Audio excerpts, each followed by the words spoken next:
Peter is finding it fit to encourage the church that is going through persecution by looking to the future, by looking at what awaits them. And you know what this reminds me of, Juju? This is great. I love this analogy. Man, the Lord gave me this analogy all by myself. I love it. Thank you, Lord. Man, he encourages them to look to the future to help them deal with what's happening right now, right? So this is it. When we were growing up, Juju, Letho, Caden, Dad, Mom, and I. Mom and Dad, they didn't make the most money growing up, but they knew how to save their money. And so when we went to McDonald's, we were always supposed to go to the dollar menu because we couldn't get a meal. But they saved their money so that we can go on vacation about 3 to 4 times a year.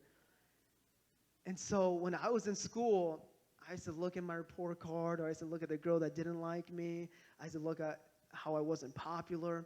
And I used to feel down about myself, and I used to put myself down.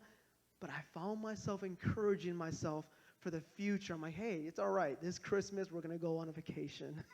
This Christmas, Dad is going to take me and my brothers to the water park, and we're going to have a great old time. We're going to go to Texas. I'm going to see all my family. I'm going to eat. Mom and Dad are saving money. We're not going to eat at home. We're going to go to restaurants.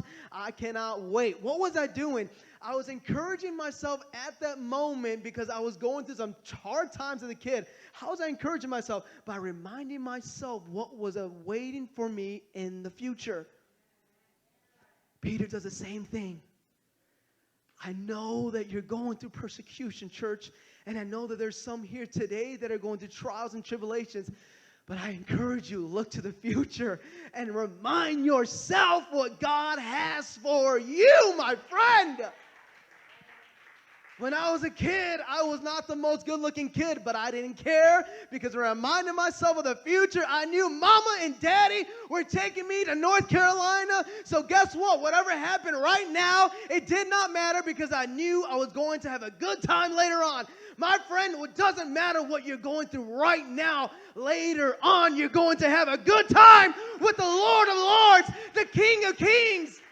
And guess what? Sin is no longer going to be a factor no more, Sister Julia. I know sin sometimes seems so entangling. It seems so hard to beat sometimes. You can't put that alcohol down. You can't put that computer down. You can't just put these things aside. But guess what? In heaven, that will not matter anymore. My goodness. In heaven, it's not going to matter anymore. It's not going to matter anymore. Remind yourself, I might be going through trials and tribulations. The Lord might be testing me. But guess what? I have an inheritance that will not fade away.